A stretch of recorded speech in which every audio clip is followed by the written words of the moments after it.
So let's check out this this Bellular video. WoW's patch 9.2 player numbers are very different.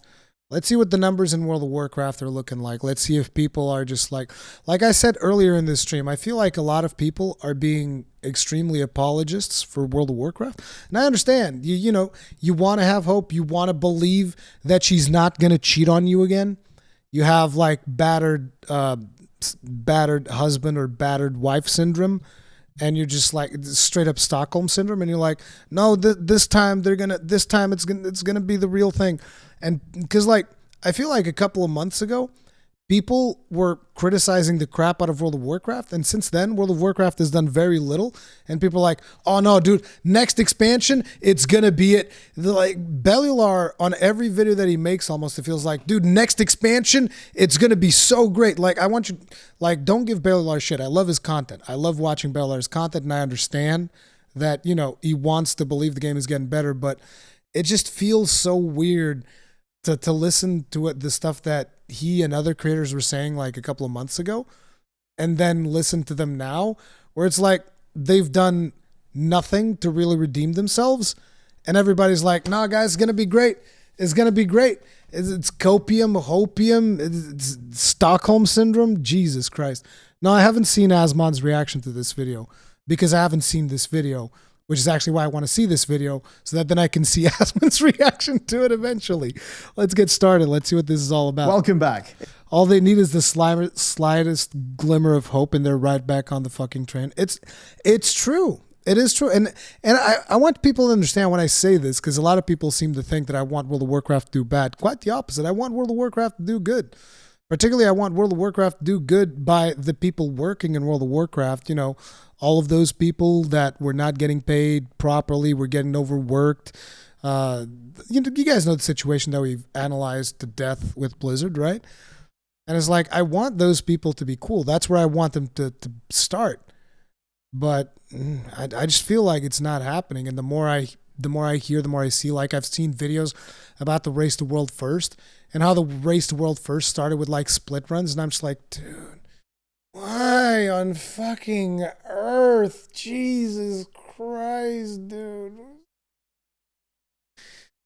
It's like, can you just make it fun? Like look at us in 14, right? It's like new patch comes out, new raids and stuff, and we're all just like having a blast, and that's it. Just have a blast. We get our loot if we're lucky. We don't get our loot if we're not lucky, you know. But it's not even that dependent on RNG. You just go in and you do it and you get the stuff and let's go. What is a split run? I think that split runs is basically when you take a bunch of alts to get funnel gear into specific characters. I actually don't even know what a split run is. I know that it's not like the main run that people go on in order to actually do the Race to World First. It's just like a grinding thing to funnel gear into their characters so that they can, after that, do the proper raid. It's time for what's fast. We had a blast and I nearly died from reliving my youthful degenerate gamer life. Yeah. And I barely have any voice left. Welcome back. It's time for what's fast becoming a tradition here, using the publicly available data to perform World of Warcraft's health checkup. This time around, things are actually quite funky given the unusual raid format of 9.2, but the numbers absolutely are interesting. Now, when we last left off in this, it had become apparent that 9.1 had a massive drop-off in players. That, of course, means that 9.2's job is to retain people and hopefully bring more players back. Numbers tend to decrease as expansions go on. They always have. There's just some attrition. So a flat line or even a minor decrease would be a win for 9.2. So numbers tend to decrease as expansions go on. I'm assuming he's talking specifically about World of Warcraft. He can't be talking about MMOs in general. Because I mean, just look at Final Fantasy XIV, latest expansion. We need to stop selling this video game because too many people are buying and trying to play it. Did it win? Well, it and you can win harder with squarespace.com/Bellular Gaming, today's sponsor, because they help you win in the web. They've ran two of our sites, one that's hired key staff, and of course, most recently, our game studio site for the Pale Beyond. Now, with their easy-to-use site builder and award-winning templates, they just make it so easy to do all this. I mean, we've even got things like a mailing list built in, which is just such a handy time saver.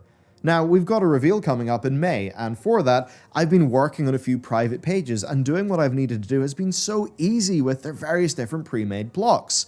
And soon enough, I'm actually going to have it hooked up to a fulfillment center so we can run our own merchandise. They seriously have e-commerce features down so well. It's a joy to use, and the large amounts of time that I save go straight back into making things, like the video you're watching right now.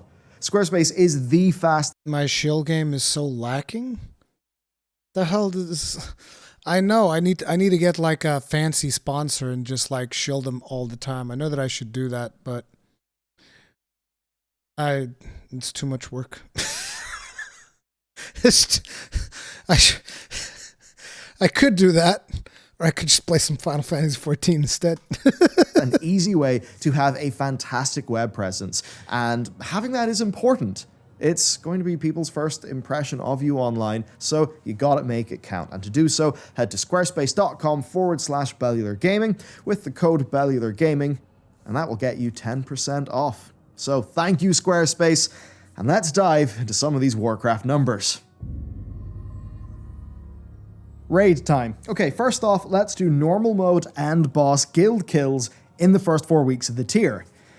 On the face of it, this looks horrid for 9.2, but you must remember that Zovaal was only available on week 4 of the patch, whereas Sylvanas and Denathrius.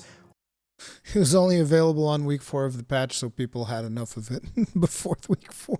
Were available from week 2. Right? I mean, I do feel like Asmongold might have been a bit of an influence there, because Asmongold tried doing it with a pug in his stream, and it was not a good time.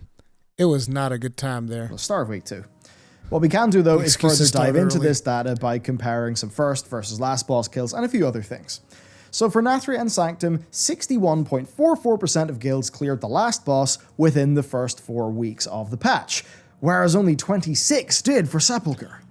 Taking a look at the other numbers, we see a 71% decrease in the number of guilds that defeated normal Jailer compared to normal Sylvanas within the first month. And that actually comes after a huge decrease of 50% in the number of guilds that defeated Sylvanas normal compared to Denathrius normal in that time period. Now, if reflective of the player base, this is a bloody disastrous trend. But we've got to dive into what produced these numbers, the structure of the raid, and the incentives of the game. This number would always have been smaller because progress on Zovaal was delayed by a week because of the narrative decision to delay the last 3 bosses. That said, normal participation should be quite high this time around because loads of players are going into normal to get tier gear, which doesn't drop from Zovaal. Further weakening the importance of this dataset. Indeed. So what he's saying is that because tier gear does not drop from the final boss, a lot of players will just go in, get the tier gear, and leave.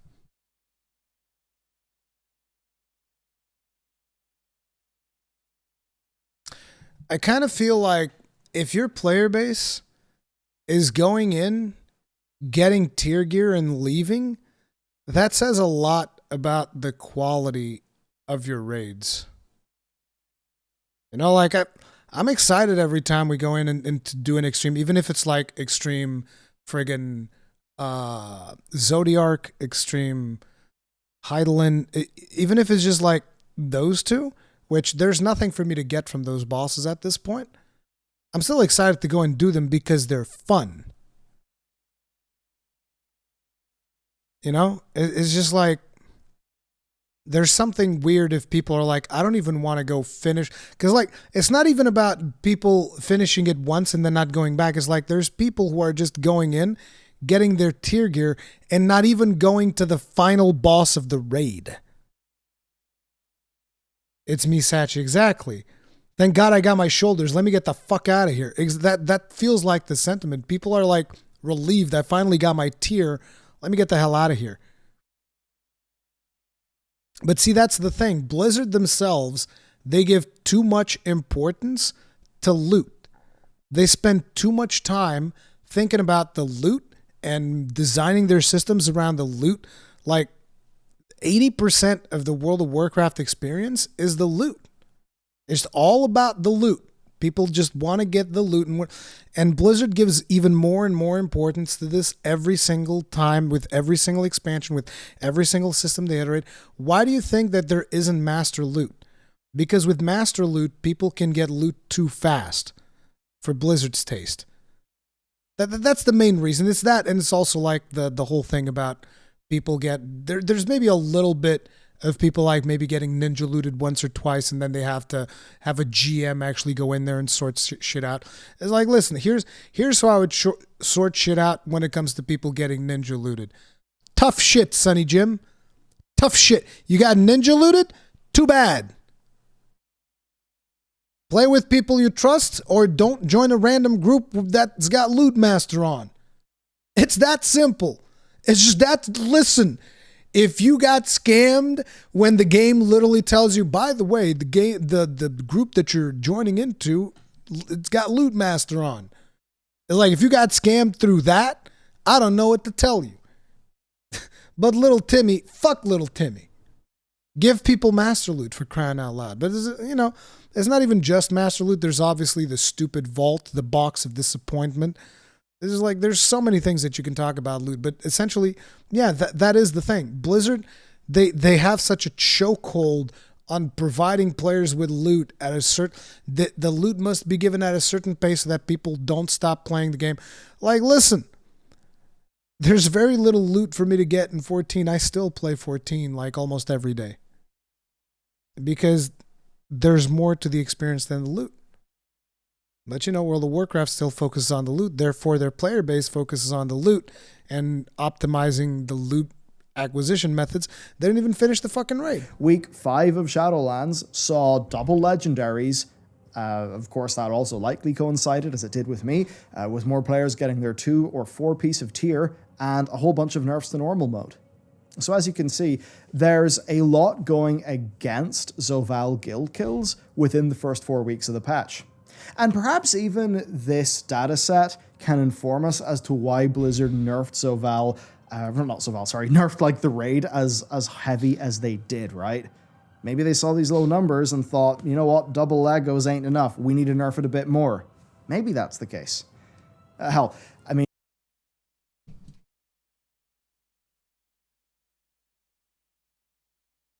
imagine, just for a second, imagine actually testing the raid before releasing it to the player base.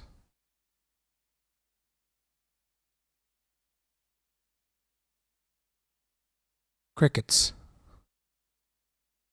More crickets. No, we can't. We couldn't possibly do that. No. Testing the raid before he goes out to the player base? Oh, hell no, son. No. Actually having your QA team field a raid team? No, you mean actually pay 20 people? You're crazy. Give money to 20 people to play a video game? How's Bobby going to buy his next yacht, dude? You're crazy. You crazy, dude. They have a playtest server for that? Yeah, they have PTR. But they didn't PTR the last 3 bosses. It's like, listen, you should do this stuff in-house. It's just that simple. If you can't test this stuff in-house, I don't know what to tell. It's like, imagine me regularly putting out videos on my channel that I didn't properly edit. Like, I would just slap some random shit together, just upload it.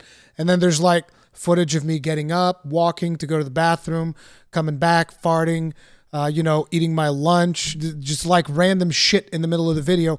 That's a World of Warcraft raid. It's we didn't test, we just fucking uploaded that bitch, whatever. It's like uploading a video without editing it. It's the same thing. Imagine if this Bellular video wasn't edited.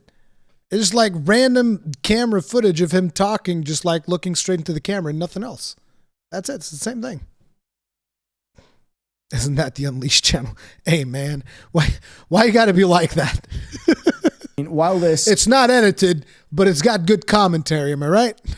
wouldn't be a problem Maybe. to heroic or mythic guilds, I think it is also true that Sepulchre was just tuned to be harder than normal Sanctum, and that would slow down normal mode guilds. Again, hence the nerfs. Now, what about the heroic numbers for this time period? Well, this is where we continue to see interesting data. Recently, the percentage of heroic... The interesting data is just a limp dick. That's the interesting data. It's a limp dick. It's like... And here there were a couple of erections. But, yeah. Boop. Then it's gone. Like, people got heart... It's like that... The quote from the lady in Indiana Jones and the Crystal Skull. She's like a young man, eager to start, quick to finish. heroic guilds that get ahead That was so bad. Good God, no. of the curve within the first month has been decreasing. In Legion, that number was 28.82%. In BFA, 24.86%. So, getting a bit lower in BFA, but not a disaster.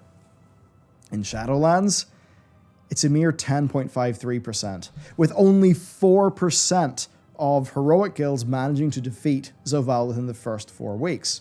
Now, if you remove Zovaal from the Shadowlands average and recalculate the number would actually be 13.72%. That is still just under half of the number of BFA. And that's just really low. I mean, if I think about this, you could say Stone Legion Generals was a bit of a roadblock boss, and, plenty of us did report, oh, Castle Lathria, this is a pretty fun raid, it's also kind of hard. For Sanctum, I mean, there was just general drop-off in players, and then, of course, there was the lawsuit. It's just interesting that those numbers are so much smaller for Shadowlands, even when you remove Zovaal, who is, of course, the more complicated number, given the surrounding factors. So I guess that means that tiers, be this for good or for ill, are lasting longer. So is the excuse now also that because of the lawsuit, numbers are worse? I mean, I guess that's fair. I guess that is fair. Hey, you know what? If you didn't treat your people like shit, you wouldn't be getting sued. Maybe treat your people right, just throwing that out there. Is that a good thing for Blizzard?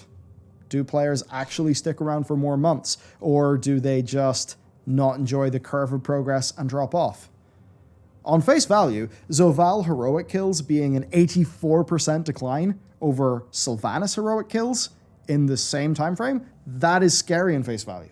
But again, there are good reasons as to why only 359 guilds had defeated Heroic Jailer in this time frame. He was available a week later. So if you compared Zovaal week 4 to Sylvanas week 3, i.e. when they had been out for the same amount of time, you would have 1,195 guilds clearing Sylvanas and 359 clearing Zovaal. That still is a large decrease. That kind of looks bad. Look, well, you can say as many times as you want. It's because it was released 4 weeks later. Doesn't seem like it. Still pretty fucking bad. Even if you take the numbers into comparison. Compare a bit to Mythic so we can actually understand this number. 302 guilds cleared Mythic Pantheon. 707 Mythic Sausage, whatever. The sausage. 586 for Mythic Zymox. These Mythic kill counts are, in many cases around or higher than Heroic Zovaal.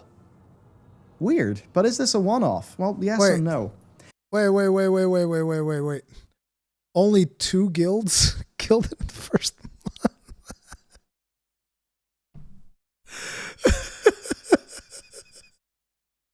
Oh no. You see, the worst part about this is that if you think about it, when it comes to where do you think that the biggest amount of budget, where do you think the biggest chunk of budget goes to when it comes to developing this content? The thing that they pay the most attention to. It's the high-end raids. They get the most budget. Even though they get the least amount of testing, because it's like I will just let the player base do it. The players contest it. Like I even watched some videos from like Limit Max where he was talking about how they were in conversation with Blizzard asking them, is this the intended strategy to kill this boss? Are we supposed to kill the boss like 30 seconds into the mission? I'm like, why are we having this discussion? Why? Why can't you just figure it out? It's just like, what? Why can't Blizzard just figure their shit out, dude? They can't.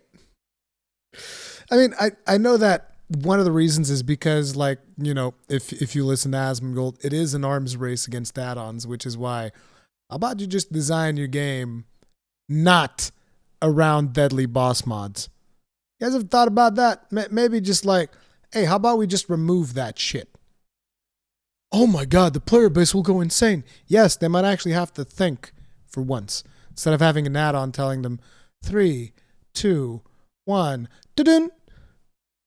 It's like informing you of every little fucking mechanic. Run away, little girl. Run away. It's like, whatever, dude.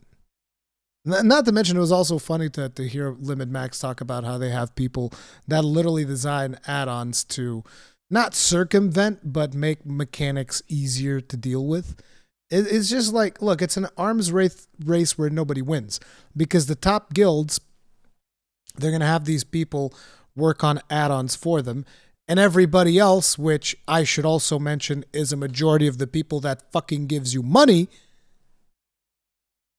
they're just not going to do it. Because it's like, what the fuck is this, dude? We don't have people to like develop custom add-ons for us to make this fight doable. And we don't have like, we're not full-time gamers like these top-end guilds. Like, what the fuck's the point? What the fuck is the point? In Sanctum, in this time frame, more guilds had cleared the first 3 mythic bosses than had killed heroic Sylvanas. So this is not a new trend. The difference is that this time, 5 mythic bosses have more kills than the end boss, up from 3. Now this somewhat makes sense, given a whole bunch of factors, so let's just summarize those factors. Zovaal does not drop tier. Heroic end bosses often feel like early mythic bosses, but drop lower item level loot. Early mythic kills give you a better chance at tier from the Great Vault at a high item level than just getting Zovaal and heroic. Also, Zovaal wasn't really doable by many heroic guilds within the first few weeks because they didn't have tier sets and they didn't have double legendaries, which for most people that fight is tuned around. Proportionately, they hadn't spent as many days raiding as those mythic guilds who could be raiding, 3, 4, 5, 6 nights a week even if they're really pushing it. So can we learn much else from these numbers? Well, here's the first boss and last boss kills for the first 4 weeks of every raid since the Emerald Nightmare. The first boss difference is massive. It's looking really good. From 4,941 in Sanctum to 1,404 in Sepulchre. Ouch. And the last boss kills are... Blizzard's like, how could we possibly know about this? Let me just do a quick Google here. WoW 7.0 release. 6 years ago. How could we have known that there would be so few people killing the last mythic boss? It's not like we've had this data for 6 fucking years. We could have possibly never acted upon this data. We just didn't have the numbers for 6 years. We did not have these numbers for 6 years. Nope. Only Bellular has access to these numbers, not Blizzard. 6 fucking years of the same performance, and they just keep doing the same thing. They just keep doing the same thing. It's the same thing. It's like, imagine someone, they have a broken cup, like, right? The cup would have like a hole in the bottom, and they're trying to fill it with water, and they're like, this fucking cup never fills. And they keep pouring water on it, but they never plug the hole. So the water keeps dropping out, and they just keep pouring water for 6 years. They've been trying to fill this fucking raid cup for 6 years. They still can't fill it because they don't never think to plug the fucking hole. They never think to plug the fucking hole. Kind of hilarious. From 62 in Sanctum to a mere 2. Of course, that's Echo and Method. So, numbers down? Game dead? Not really. Many Mythic guilds were here we waiting go. Here comes the copium, baby. Here it is. Get their players 2 and 4 sets before actually starting Mythic progression. And that led to a lot of these Mythic guilds, and as an example, the prime researcher of this, or the researcher of this video, Dakor, is a Mythic cutting edge raider, right? So that involves clearing Mythic, within the tier. So he's in a guild practicing all of this. And for these guilds, what they were doing is they were clearing LFR, they were clearing normal, and they were clearing heroic. And they were doing lots of Mythic Plus to maximally fill their vault with as many, high item level slots as possible in order to get some tier. I mean, hell, like 1 or 2 of my tier pieces come from Mythic Plus Great Vault. I think it's 1. Anyway, it's still important. Some people even had it into PvP. So for a lot of these guilds, because they're not pushing for world firsts or anything crazy like that, they're going to invest their time into the things that will get their players 2-piece and 4-piece before they invest time in actually trying to clear a Mythic. Because for most, Mythic is tuned to be doable with double legendaries and tier. And that just is going to reduce participation within the early weeks. So, when will these numbers go up? What are the things to watch out for? I mean, I think the first one is obviously the Creation Catalyst. That's going to help the unlucky people get their 2-piece, and the decently lucky, like myself, to get our 4-pieces. That unlocks April 12th, a full 8 weeks in, and I think many people do consider that to be quite late. So what's my takeaway from this, from looking at this raid data? Well, I think numbers are probably a bit down overall. That is to be expected. And personally, I think that's a mix of the various different reasons we've laid out thus far. And I think very likely a decent enough chunk of players dropping off. This patch was announced with some mild ridicule, many people seeing it as further proof that the team had jumped shark, and there was a few PTR dramas over, player power and reputation. I'm sure those things didn't help. But I do say that as being somebody who, for what it is, has actually enjoyed the patch quite a bit.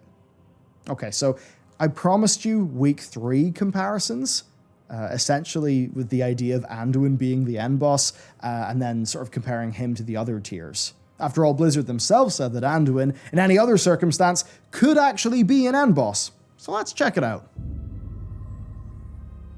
For this analysis, we have taken all past tiers to the first 3-week end boss kills, taking into account, of course, how the last 3 bosses of 9.2 were not available immediately. So less time, but you could say potentially a sort of fair comparison. Anduin drops tier, which certainly will have motivated people to kill him. Okay, so normal mode first, starting with Zoval's first week. Right, Denathrius, 19,021 kills. Sylvanas, 9,477. Zoval, 3,277. 65% drop. So, are less people playing? Was it too hard? Was the loot worth it? Well, let's add Anduin into this mix. 8,851 guilds defeated Anduin. That's only a 6% decrease on the number, the 9,447, that defeated Sylvanas and Sanctum. But of course it is still a large enough decrease from Sire, who was defeated by that 19,000 odd guilds. And this actually looks to be more in line with what I would expect. I mean, dare I say, it even looks pretty healthy. I mean, let's compare this tier-to-tier drop-off for BFA. It had 17,854 defeating Cahoon. That decreases 45.7% for... Looks pretty good. Just don't pay attention to the negative numbers, okay? It looks pretty good. Jaina with only 9,692 defeating her. Shower dropped off a further 14.55%, and Pearl N'Zoth from that baseline dropped a larger 50.93%. That's a normal, but before I turn on analysis mode, let's have a think about heroic mode. It's another alarming statistic on the face of it. Zoval is down 69.96% from Sylvanas. But before signing the death certificate, let's remember again that the later bosses are tuned for 2-4 set and double Legos, and likely... Okay, dude. That is bullshit. How the fuck are these bosses tuned to 2-4 tier pieces if the players can't get them? Like, do you realize what we're talking about here? Like, that's what he's saying. Oh yeah, these bosses are tuned for like two-tier set pieces or four-piece set, and you can't fucking get them. It's like fucking Lost Ark, where they released Argus, and like 90% of the player base couldn't fucking play it.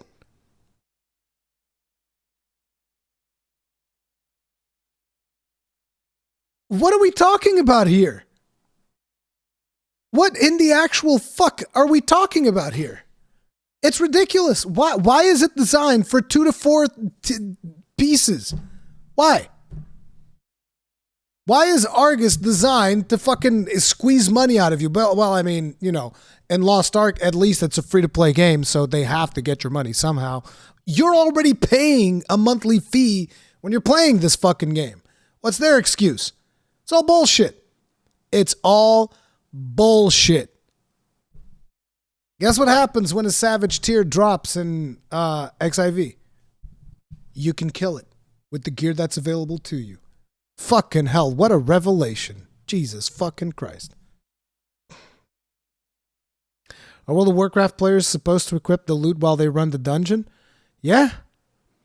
And remember, you also have to like enchant it and like do, you know, put sockets on it, whatever. Or in this case, like the domination things or whatever. No, that was like previous patch, whatever the fuck.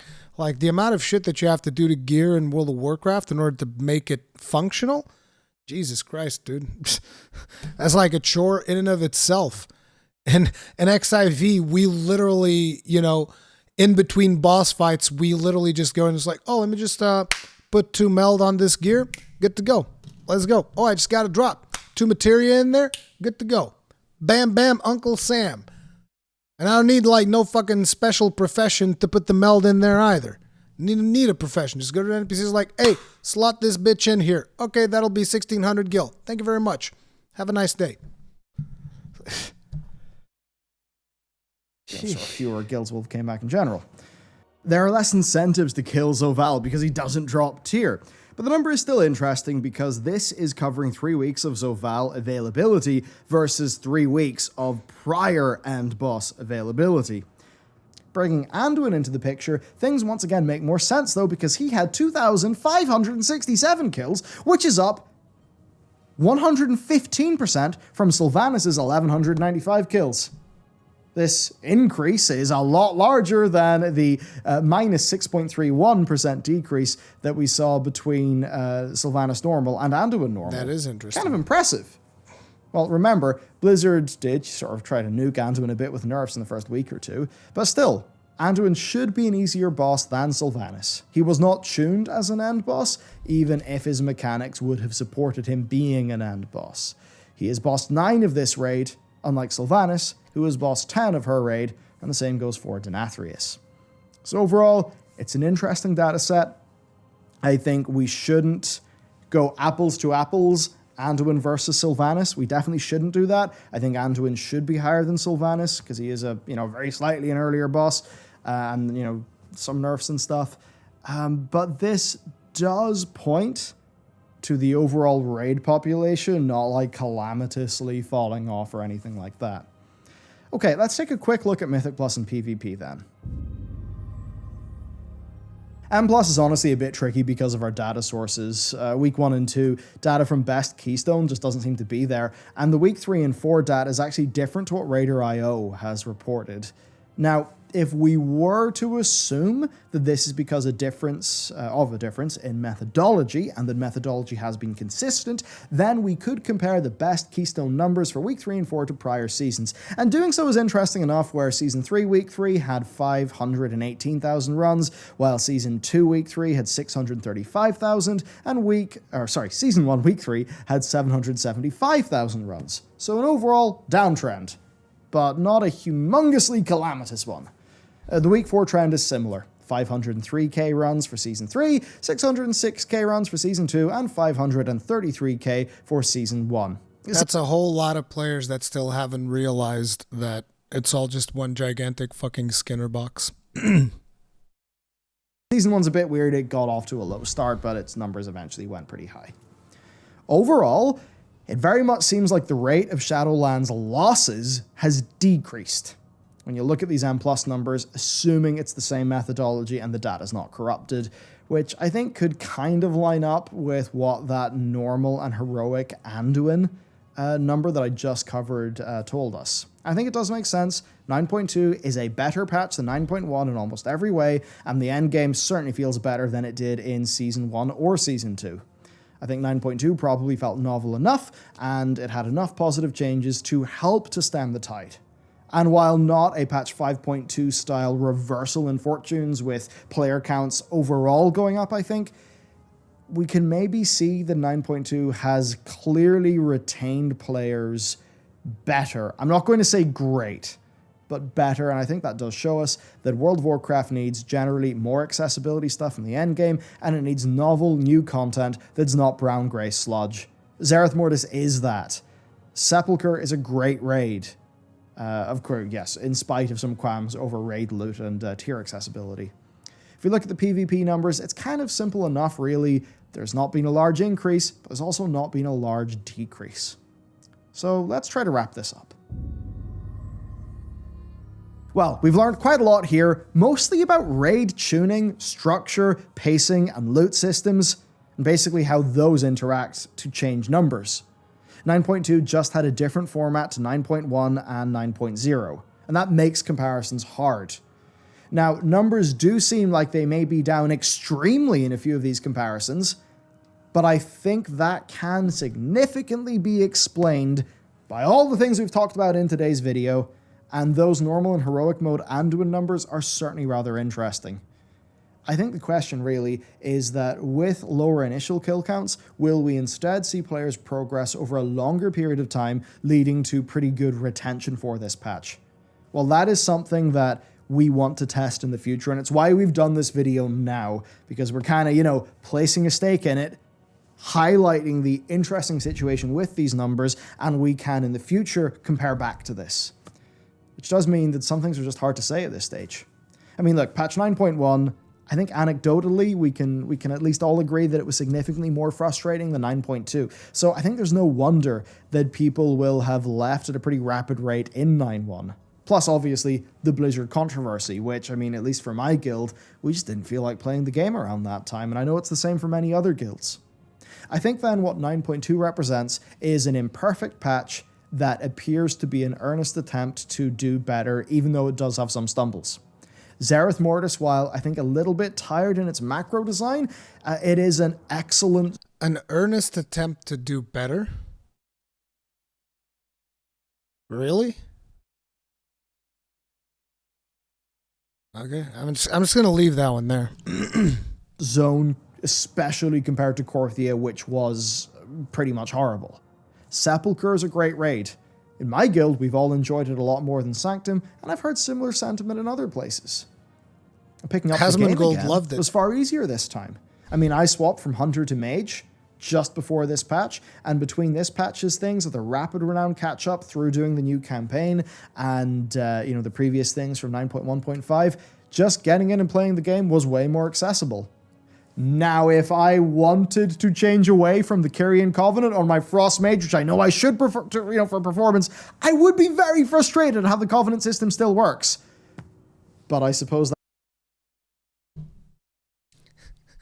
Bellular's like, I would rather play an unoptimized character than deal with the bullshit of swapping a Covenant.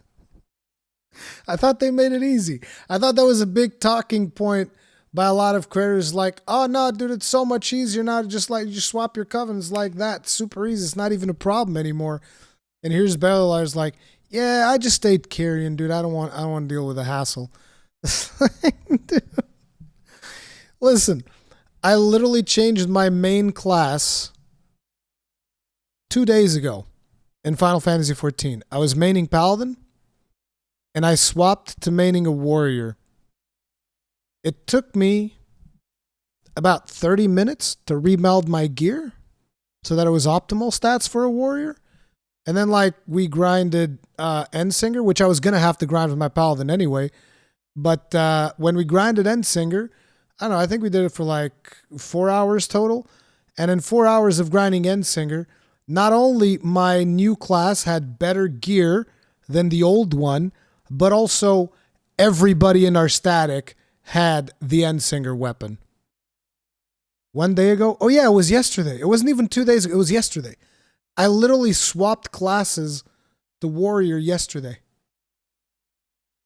And I'm already caught up. I'm already good to go. The only thing that I need to do now is learn to play Warrior better, because I still don't have muscle memory for Warrior, and I have muscle memory for Paladin, because I'm an old man, dude. My muscle memory, once it develops, is fucking set in stone. So I'm going to be making a lot of mistakes for the next couple of days, but, you know, it was just that simple. I just like, oh, I feel like maining Warrior now. I'm a Warrior now. And here he is like, oh, I'm going to swap over to Mage, and then I got to think about this Covenant and the catch up with my Renown system and all, you know, and I also got to get my conduits, which I can now buy with this weird currency. Then after my conduits, I might need some other random bullshit.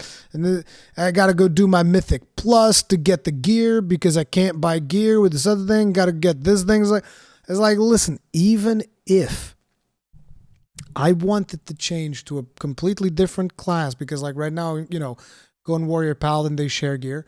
Even if I wanted to, like, let's say I wanted to swap to a completely different class, like I want to swap to Red Mage, I could literally go to the market board and just buy gear that would enable me to go do the raids. It's that simple. It's just that simple.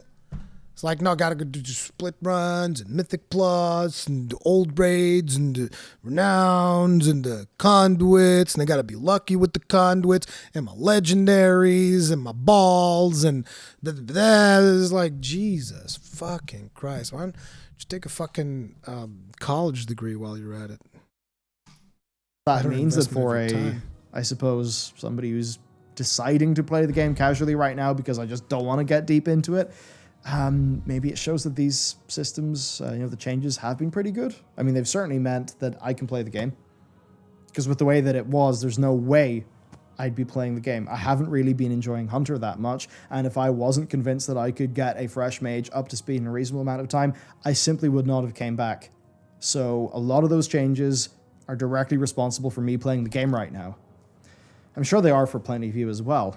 I mean, as an example, Matt was getting super tired on Holy Paladin. He was able to go, I think, Shaman and then Druid. All in decent enough time, actually, because of this patch. It didn't feel super... What is decent enough time? We're talking about a man who finished Endwalker in a weekend. In a weekend, Bellular.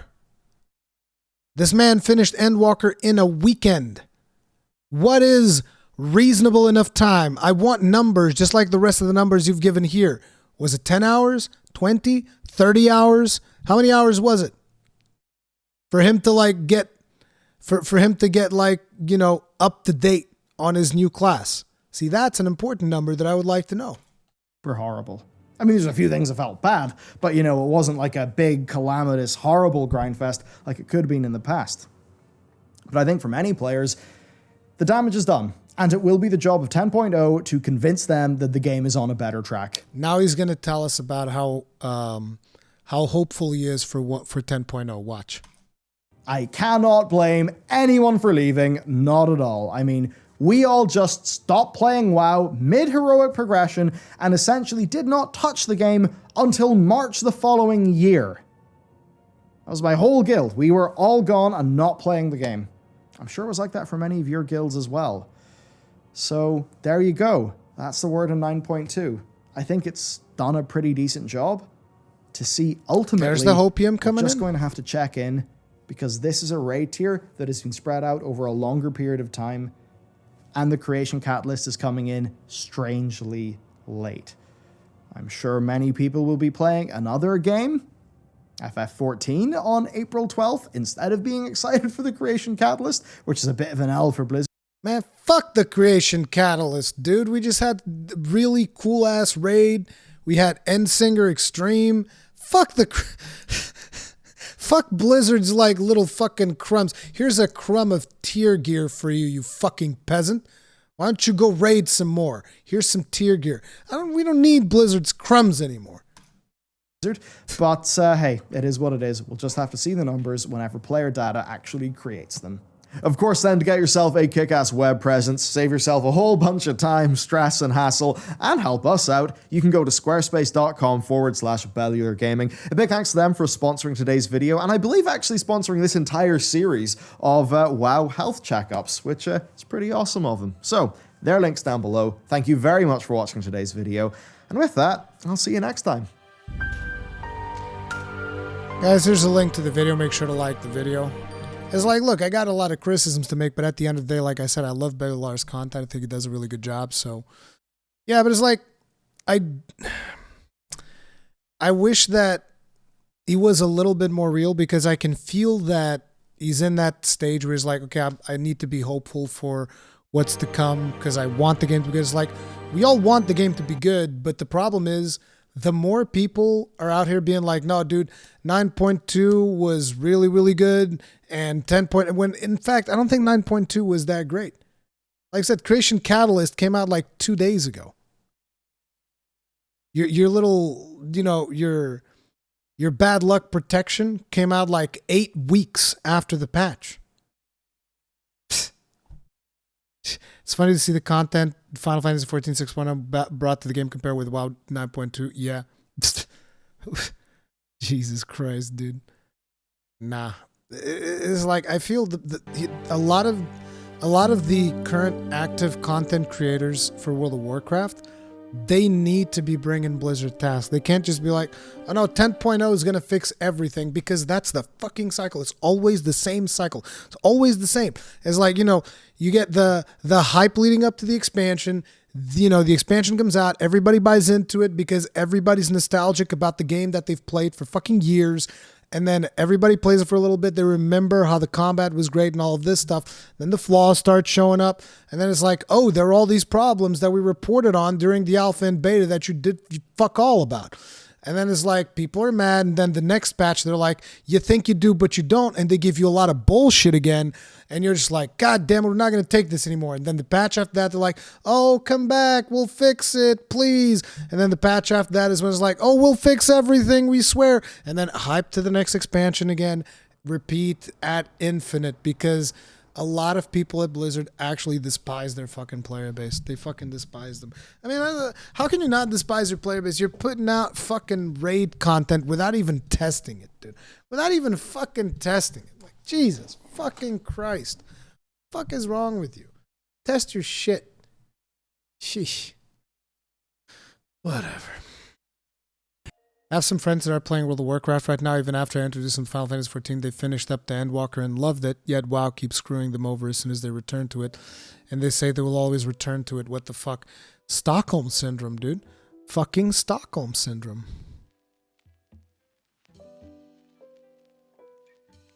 This fucking Stockholm Syndrome. I'd rather have a Baldachin's blessing. That's the right answer. That is very much the right answer. Elden Ring is fucking amazing.